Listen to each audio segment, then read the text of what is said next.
ಸಾಕ್ಷಿ ಕೊಡ್ತೀನಿ. ಎಲ್ಲ ಮನೆ ಕಳಿಸ್ತೀನಿ. ಆಯ್ತಾಯ್ತು ಕಳ್ಸಿ. ಶೆಟ್ರೆ ನಮಸ್ಕಾರ. ನಮಸ್ಕಾರ ಶೆಟ್ರೆ. ಶೆಟ್ರೆ, ಇವರೆಲ್ಲ ನಮ್ ಬೆಂಗಳೂರಿಂದ ಬಂದಿರೋ ಫ್ರೆಂಡ್ಸ್.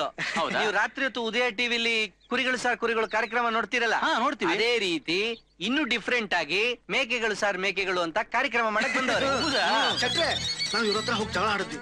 ನೀವೆಲ್ಲ ಅವರಲ್ಲೂ ಹೋಗ್ತೀರಾ, ಅಲ್ಲಿ ಹೋಗಿ ತೆಗಿತೀರಾ. ನಮ್ಮನೇಲೂ ಒಂದಿಷ್ಟು ದಾನಿಗಳಿದ್ದಾರೆ, ಅವರನ್ನು ಟಿವಿಯಲ್ಲಿ ಬರೋ ಹಾಗೆ ಮಾಡಿ ಅಂತ ನಾವೇ ಹೋಗಿ ಇವ್ರನ್ನ ಕರ್ಕೊಂಡ್ ಬಂದ್ವಿ. ಸರಿ ಸರಿ, ಊರಿನ ಜನಕ್ಕೆ ಏನಾದ್ರೂ ಮಾಡ್ತಾನೆ ಇರ್ತೀರಪ್ಪ. ಆಯ್ತು, ನನ್ನಿಂದ ಏನಾಗಬೇಕಾಯ್ತು ನಿಮಗೆ? ನೋಡಿದ್ರ ನಾವ್ ಹೇಳಿಲ್ವಾ? ನಮ್ ಶೆಟ್ರು ಕೇಳದೆ ತಡ, ಏನ್ ಬೇಕೋ ತಗೊಂಡೋಗಿ ಅಂತಾರೆ. ನೋಡಿ ಶೆಟ್ರೆ, ಈ ಕಾರ್ಯಕ್ರಮನ ಕೋಟ್ಯಾಂತರ ಜನ ನೋಡ್ತಾರೆ. ಕರ್ನಾಟಕದ ಮೂಲೆ ಮೂಲೆಯಲ್ಲೂ ನಿಮ್ ಅಂಗಡಿ ಫೇಮಸ್ ಆಗುತ್ತೆ. ಈ ಊರಲ್ಲಿ ವ್ಯಾಪಾರ ಡಬಲ್ ಆಗುತ್ತೆ. ಹೌದಾ?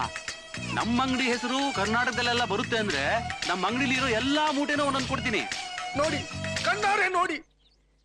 ಇಂಥವ್ರಿಗೆ ಪ್ರಚಾರ ಸಿಗೋದ್ ಬೇಡವಾ? ಸಿಗೋದ್ ಬೇಡವಾ? ಅದಕ್ಕೆ ತಾನೇ ನಾವು ಬಂದಿರೋದು. ಶೆಟ್ರೆ, ನಿಮ್ ಅಂಗಡಿಲಿ ಬಾಸುಮತಿ ರೈಸ್ ಸಿಗುತ್ತೆ. ಏನ್ ಹಿಂಗ್ ಕೇಳ್ತಿದ್ಯಾ? ಇಷ್ಟೊಂದ್ ದೊಡ್ಡ ಅಂಗಡಿಯಲ್ಲಿ ಬಾಸ್ಮತಿ ರೈಸ್ ಇರಲ್ವಾ? ಇದೆ ಅಲ್ವಾ ಶೆಟ್ರೆ? ಹಂಗಾದ್ರೆ ಒಂದ್ ಮೂಟೆ ಬರ್ಕೊಳ್ಳ. ಏನ್ ಒಂದ್ ಮೂಟೆ? ಅದೆಲ್ಲ ಹಳೆ ಸ್ಟೈಲು. 2 ಮೂಟೆ. 6 ಕೋಟಿ ಜನ ನೋಡ್ತಾ ಇದ್ದಾರೆ. ಹಂಗಾರೆ 2 ಮೂಟೆ ಬರ್ಕೊಳ್ಳಪ್ಪ. ಸಕ್ಕರೆ 2 ಮೂಟೆ. 6 ಕೋಟಿ ಜನ. ಆಯ್ತಾಯ್ತು. ಆಯಿಲ್ ಒಂದ್ 2 ಟಿನ್ನು. 6 ಕೋಟಿ ಜನ ನೋಡ್ತಾರೆ. ಬೇಳೆ ಇದೆಯಲ್ಲ, ಬೇಳೆ ಇದೆ ಇದೆ ಇದೆ. ಒಂದ್ 2 ಮೂಟೆ ಸಾಕು. 6 ಕೋಟಿ ಜನ ನೋಡ್ತಾರೆ. ಶೆಟ್ರೆ, ಆಯ್ತು. ಶೆಟ್ರೆ, ಇದ್ರ ಜೊತೆಗೆ ಒಂಚೂರು ಕ್ಯಾಶ್ ಕೊಟ್ರೆ. ಹೇಳು. 6 ಕೋಟಿ ಜನ ನೋಡ್ತಾರೆ ಸರ್.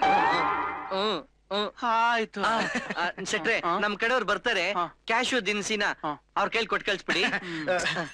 ನೋಡಿ ಬಾ, ನಮ್ ಶೆಟ್ರು ಅಂಗಡಿ ಹೆಸರು 2 ಸಲ ಒತ್ತಿ ಒತ್ತಿ ಹೇಳ್ಬೇಕು.